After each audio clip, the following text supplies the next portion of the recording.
undertones. Meet the composers and the soundtrack music that made every version of Voltron spectacular and memorable.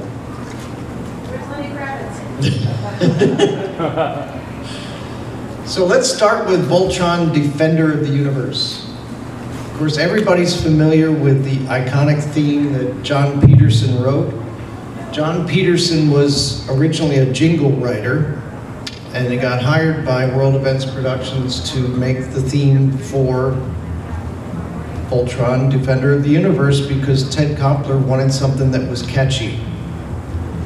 So when John Peterson first wrote it, they loved it, and then he was able to put together a full orchestra in New York in order to be able to capture all this great music that you're going to hear on this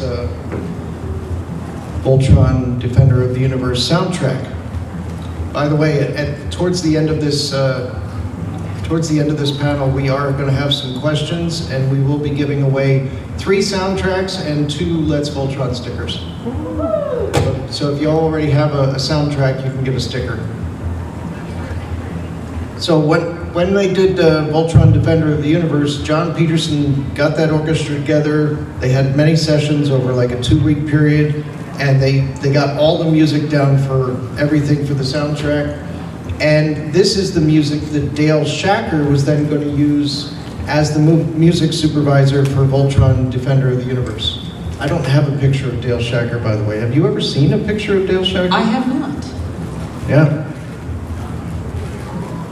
So I wanted to put this together because this is something that John Peterson, he hadn't done many interviews about it, and also there was some scripture inside when you look at the inside of the CDs, they actually have what he said. So I just wanted to read that aloud. Is that okay? Oh, yeah.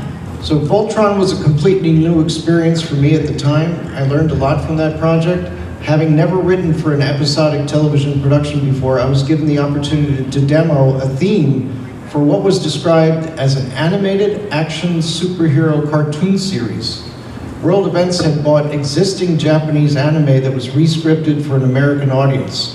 The theme I sketched out was well received, so I hired an arranger and a fairly sizable orchestra to give the score the live orchestral dimension that it needed. Once the theme had set the musical tone for the series, I spent another few months creating a sizable music library where all of the music would be culled for the entire 115 episodes.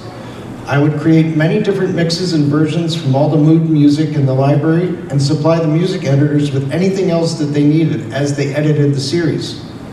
There was no way of knowing that Voltron would become the hit that it did, but it soon picked up a lot of steam in the ratings and went on to become a major success. I believe the 2008 soundtrack is a compilation of all the original music I created for the Voltron series. So that's the soundtrack right here. So also we have Dale Shacker had been interviewed about how the main theme should be used throughout the episodes of the show, and we have the actual audio for that right here. For most animation shows, the main title is the main piece of music. And for me, I can't understand how you can have a cartoon with a main title theme and then not use it again during the show. This is another thing I think I learned from the James Bond days, where if you have a good theme, use it. I like the idea of when you turn on a show halfway in the middle, you can tell within 10 seconds what the show is. And it can be a certain style of music, it can be the theme. You just have to know. And if you turn on a show and you don't know immediately what it is, then I think they've failed. So I do know lately producers seem to not want too much of the main title theme, and this is in movies too. I don't understand it. I guess it goes through phases. But I know my favorite movies always have great music. So what I like to do is pound out that main title theme, get it exactly the way you want it, and sometimes it can take 2 weeks and sometimes it'll work in 1 day. But once you have that, and it has to be a good theme that you can use in different ways with different orchestrations, maybe sometimes in a major key, sometimes in a minor key, sometimes in the background where you just subliminally know it's there. So I guess the main title has always been the biggest problem, getting that song that's going to stand up for the entire show. Now, Mark, I want to ask you something before you move on. Okay. I noticed that the image that you have with the clip is Saber Rider, and we just discussed that John Peterson got his first crack at doing a theme for Voltron. In the context of, I mean, obviously we're talking about Dale, who was the music supervisor. That's his opinion of what a theme should be. Mm-hmm. But was he actually discussing Saber Rider, to put that in context, just to clarify? It was an interview at the time specifically for Saber Rider, and that's why they put that image on it. And then, you know, obviously he talked about other aspects of music, and he talked about other things he had worked on, especially Voltron. But yeah. Yeah, I would totally agree with everything that he said about how a title should be utilized and how that should be part of a show's identification. Yeah. Because music builds up so much of what a show's identity is, and to have those two not sync up, as it were. Right. It wouldn't make sense to me either. Right. So imagine having a show like Game of Thrones, where they had that initial theme music, and then not including that at all in any of the episodes. It just wouldn't make sense. Okay. There was a great write-up about how about the theme itself in the 30th anniversary book, about how it was a rising theme that actually had a resolution musically. Right. Right. He talked about writing the initial notes, and it had a good start, but it needed an answer. And that was the response. Yep. Yep. So in Voltron, the Third Dimension, Stephen C. Marston was the composer, and the theme song was narrated by Kevin Michael Richardson, who also played Hunk and Zarkon in that show. But one of the things that I wanted to mention about Stephen Marston is he's also known for SpongeBob SquarePants, 976 Evil, The New Adventures of He-Man, and Jakers, The Adventures of Piggly-Winks. Does everybody remember that show? Okay. Well, most of them toward the end, like Jakers, were more of a preschool audience shows. Right. So that might be why. So did you want to mention the second part? Yeah, many of the shows that are listed above, the ones we just discussed there, like Jakers, as well as The New Adventures of He-Man, were all produced by Mike Young Productions, which also produced Voltron, the Third Dimension. And then there's also the Vitor connection that's pretty interesting.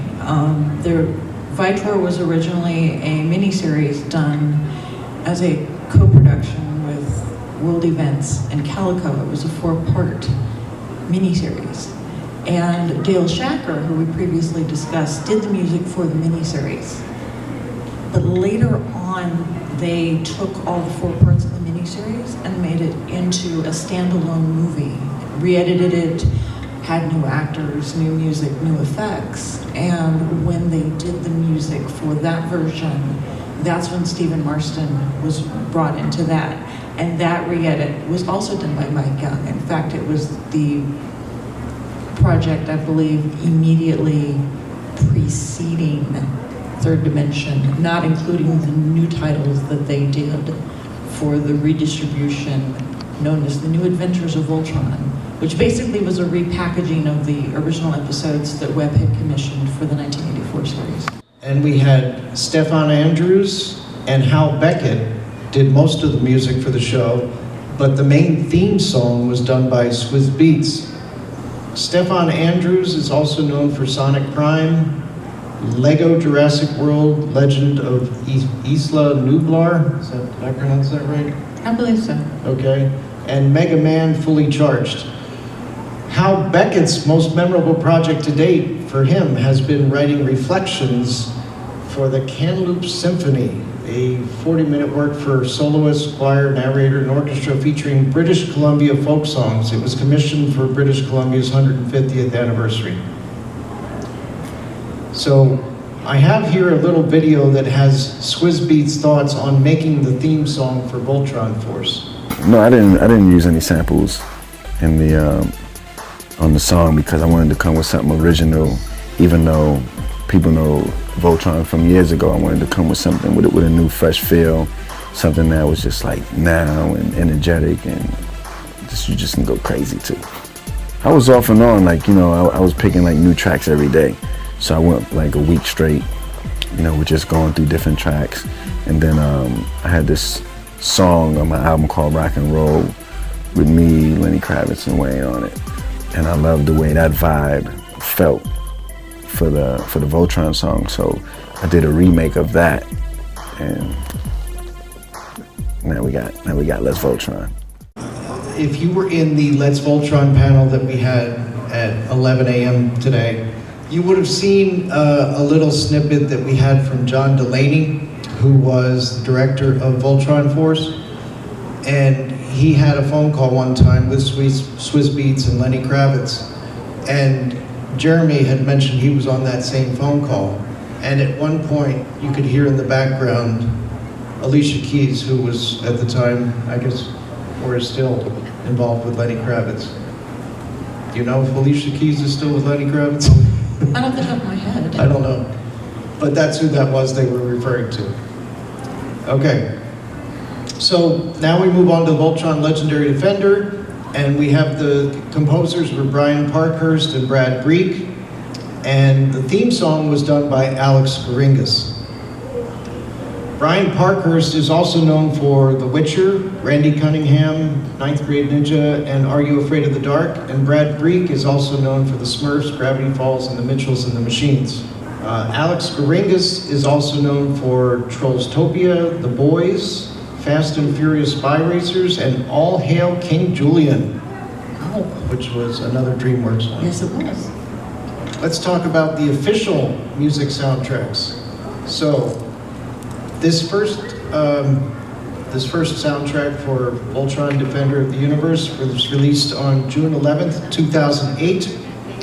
And if you notice on the back, there is 2 bonus tracks. There is Denver the Last Dinosaur and the Saber Rider theme, something that also came from Webb. For Voltron the Third Dimension, that was released on October 1st, 2012 in both CD and digital formats. It had 21 tracks for a total of 20 minutes and 51 seconds. And in it, Stephen Marston was misspelled as Martson.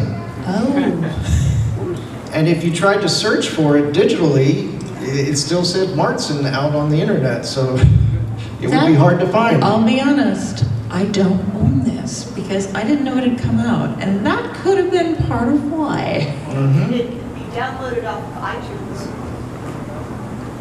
That's where I got my copy. Right. But the point is, if you weren't certain it was out Right. there what you were searching for, If you- as if somebody you were- who's studying library science, taxonomy is everything. Yes. You gotta spell it right. Right. So then we had Voltron Legendary Defender had a Season 1 soundtrack that was released on July 21st, 2016. It had 11 tracks for a total of 19 minutes. But as a promotion for that release, there was a special preview of the soundtrack called the Voltron Soundtrack Sampler. And that was available for free download via a link from the official Voltron Twitter account. It contained 3 songs from the soundtrack and music for the trailers for Season 1 and Season 2. So you had the main theme song, you had Try This, Voltron Transformation, and the trailer for 1 and the trailer for 2. Another special thing, this came out at New York Comic Con in October 5th, 2018. It was a limited edition vinyl, and it came out as an NYCC exclusive. It had 13 tracks for a total of 41 minutes and 31 seconds. I am very, very jealous as somebody who mainly, in fact, only makes the cons on the West Coast, like San Diego. This is another one of those, so you put the deck together, did not know existed, because believe me, I would have saw it after this if I'd known about it. We do know that there were some repeated themes across many of the soundtracks, so we talk about themes like transformation. That's a theme that you see in most of the Voltron shows. The Castle of Lions, tension and danger, lions or robies, and action and comedy. So, this is where we do the giveaway, all right? On this first one, I'm going to play something related to transformation, and you need to raise your hand and let me know if you know the answer. What soundtrack is this from? Okay?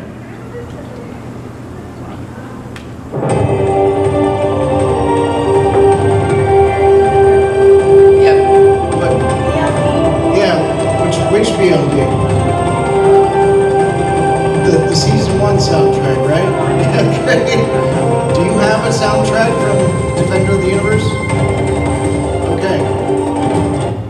Okay, come on up. Hold on, I'll get it to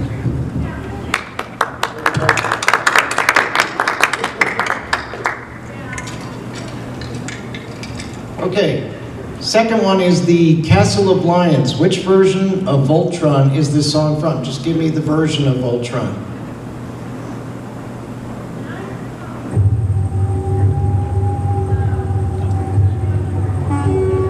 All the way in the back? Defender of the Universe. Yes, come on up. Do you have a soundtrack? Do you have a soundtrack?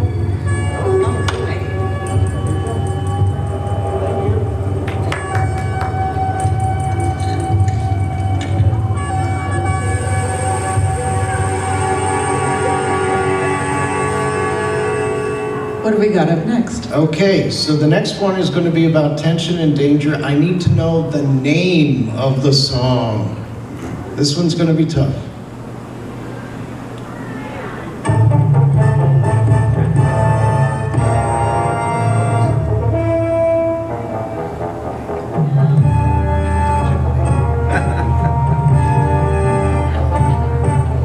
Just a hint, it's about tension or danger.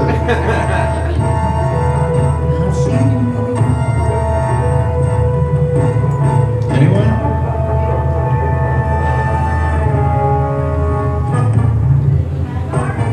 No? Is this the Robies part? No? No? And I know it's from DOTU, but I don't remember the name of the track. Tension and danger? Tension. No? You had part of it. Danger? You're close too. Apprehension.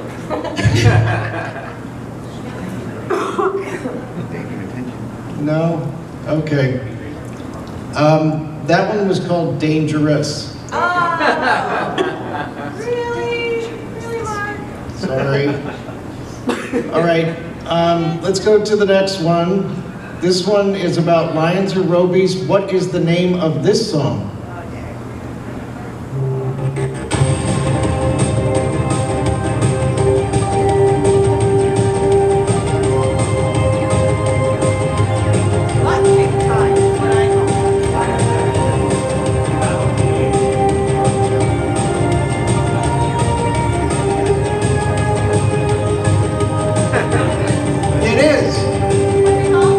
You can have a sticker now.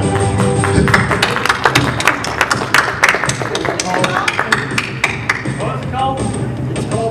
It's called Try This. Okay, last one. We are friends. What's the name of this one? We are friends. That's Natalie? Natalie? Honky Pit. It is Hunk and Pitch. Nice. Should we skip her again? It's time to get a sticker.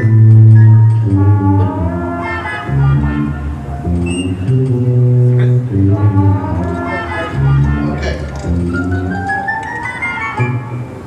All right, so I do have one CD left, so I if anybody can identify who this person is that is playing the piano, then I will give that to that person, all right? Does anybody have any ideas yet? Greg. It's correct.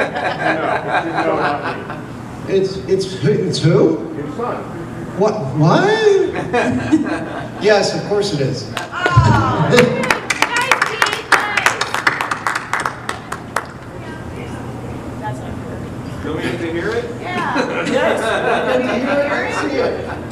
Okay, so this is the official video that I took from my couch when Lucas didn't know what was happening. So this is Lucas Morrell playing the Voltron Legendary Defender theme.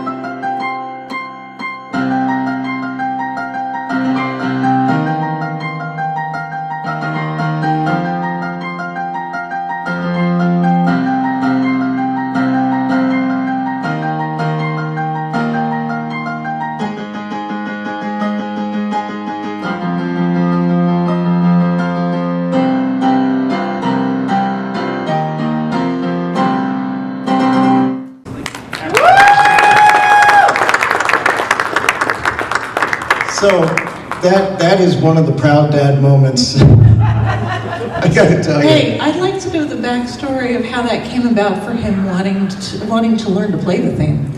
Okay, so he was involved in piano lessons. His piano teacher was taking him through books and books and books and books, and he got tired of those.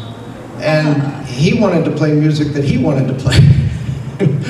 So the teacher actually said, okay, it's your turn, you go out and you look for some things, bring me the sheet music, and I'll teach you how to play it. And that was one of those. Very cool. Yeah. I wish I could say he could play it today, but he probably can.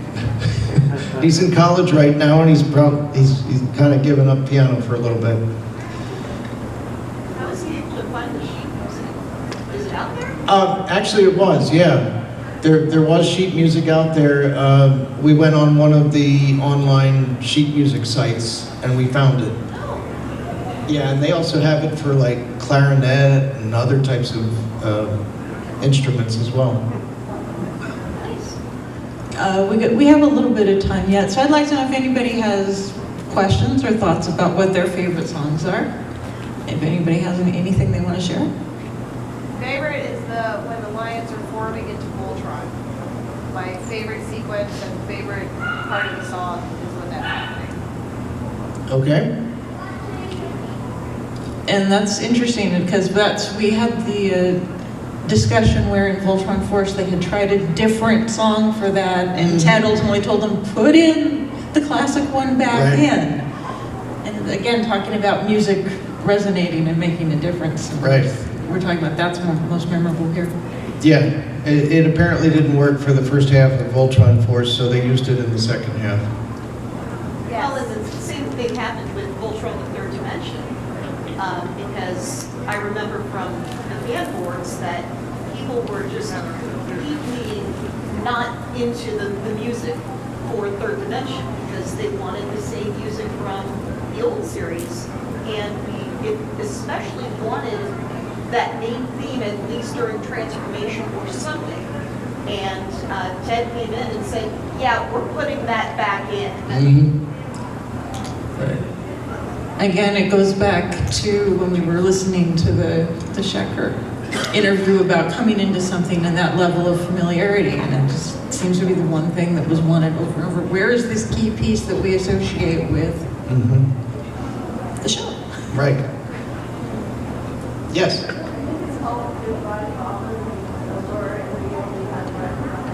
Yes. That was a pretty powerful emotional piece, wasn't it? Oh yeah. That part of that I had used in the, well, not the song, but the video that was happening during the time that song was playing in the show. I used the video from that in one of the previous videos I showed on Let's Voltron 10th anniversary panel. Yep. Any other questions? Is anyone? Oh, did they mention that it was first in stereo? Oh, yeah. Yeah, so when you're talking about stereo music, not a lot of people had listened to that from a TV, you know, so. Were systems just getting fancier, like with Laserdisc having these stereo album, stereo, you know, that just being a piece of furniture or Right. Most TVs only had that one monotone speaker, right? Right, and at that point, there were more of them. Was the matter of there was the hardware coming out, but there wasn't a lot of the programming to match to utilize it. And that's what Ted Koppler saw, was that if we, you know, another thing I think is if they do this, it'll be another thing to make them stand out from the other shows, and people will pay attention. In fact, I've heard stories at past VoltCons, and I've read things throughout. I was actually, when the original show was on, I lived in a college town. So I had the advantage of being able to go to the college library in Cheney, and I would actively read things like Advertising Age and things that were going on at the time, and more of the sales-oriented stuff, because I knew that was part of the background of the company producing the show, also having a TV station. And that was one of the things they looked at in wanting to sell to all these markets, take advantage of what you know is out there. And I think it was a very smart move on their part. Mm-hmm. Well, Yeah. and that was part of the exposure that Voltron got, because any of the TV stores that were selling the new stereo televisions wanted to show off the stereo equipment that they had in those televisions. Since Voltron was recorded in stereo, they played that a lot in TV stores. Yes, they so did. that people could experience that free exposure. Yep. And I love the story that made me think about the story from last year that Steve Sterling, when they talked about wanting to get it right, that he would go out and see, you know, out and make sure to listen even on his car stereo, like how would it listen to somebody who didn't have stereo compared to what they were producing. He really cared that it was accessible to everybody, but yet the stereo was there. Yeah, he wanted it on the actual equipment that the end user would be listening from, and not just something from their studios. Right. Right. Okay. One of the things that really excited me about being involved with this panel when Marc brought it up is I've done several things with music, one of which I was a DJ in college, and this year I actually I wrote this a number of years ago, but it got delayed for a number of reasons with the small publisher I'm working with, the pandemic, some other issues. But I got to write this 1950s based jazz and noir mystery called, it's a mouthful to actually say, Charles Bachman Presents Doc and Sally and the Death of Buddy Turner. Now, Charles Bachman was a pulp writer and an actual jazz clarinetist in Texas, who in the 50s was fairly well known enough that one of his stories, Ambition, was adapted for an episode of Alfred Hitchcock Presents. And many years later, the publisher that I'm working with now got the rights to a number of his short stories and was looking to find people to take the stories of those characters further. And the particular story that these two characters were featured in had a clear ending, that they were headed off to Los Angeles. And I'm like, wow, okay, I live in LA. There's a female lead in this one. And even though I had been a jazz DJ in college, I didn't realize how much in the mid-50s the jazz scene shifted to the West and how much things changed. So the character that was actually established in the story that I read, to drop him back in that era and bringing him to LA, all of a sudden, like, he's a fish out of water. What is the story for him? What does he do there? What unresolved things do I have to follow? And to be honest, one of the big rules was you couldn't just go wherever. I had anything that was already established in his past and all that, I had to follow. And so, in the end for this, the story for me actually was the music. You see the clarinet in the back? That clarinet is actually a carryover from the original story and a promise in the story that he makes to himself, to the young man who used to own it. And I followed what was the natural story of that clarinet, and it was an actually awesome thing to do.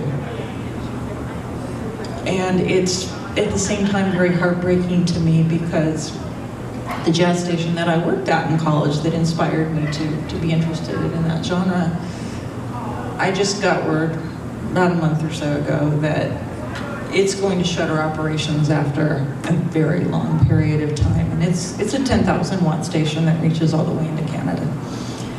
But if not for it, it opened my personal ears a lot to music. As much as I was following animation and stuff, I got even more passionate about understanding that. So when you came up with the idea for this, I was like, I'm there.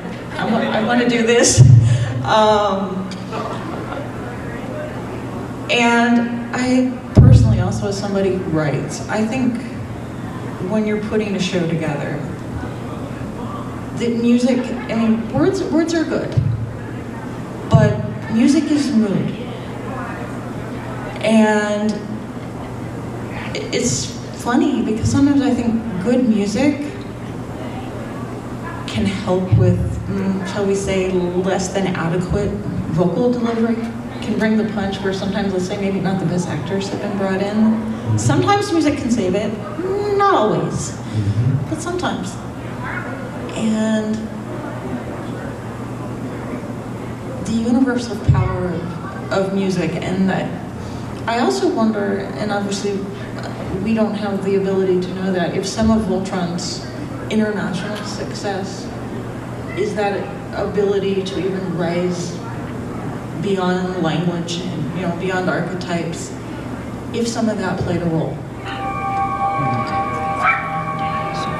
From days of long ago, from uncharted regions of the universe, comes a legend. The legend of Voltron, defender of the universe.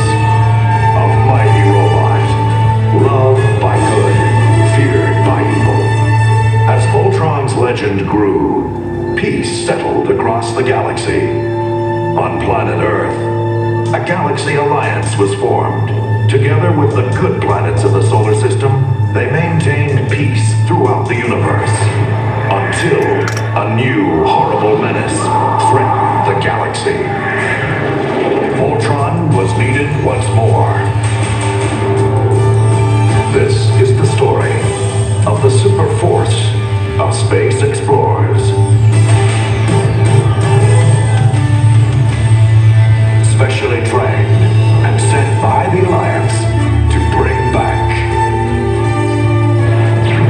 Voltron, defender of the universe.